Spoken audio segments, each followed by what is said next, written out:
Bean Tots. Hari ini, para Bean Tots melawat ladang.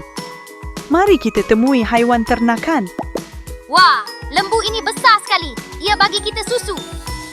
Betul, lembu ialah haiwan yang jinak. Cuba sebut lembu. Bulu kambing biri-biri ini lembutnya. Kambing biri-biri bagi kita bulu untuk hangatkan badan. Cuba sebut kambing biri-biri. Ayam ini bertelur. Iya, ayam ialah burung kecil yang tinggal di ladang. Cuba sebut ayam. Kambing ini lapar betul. Kambing suka memanjat dan makan daun. Cuba sebut kambing. Lembu, kambing biri-biri, ayam, kambing, kita jumpa semua hari ini.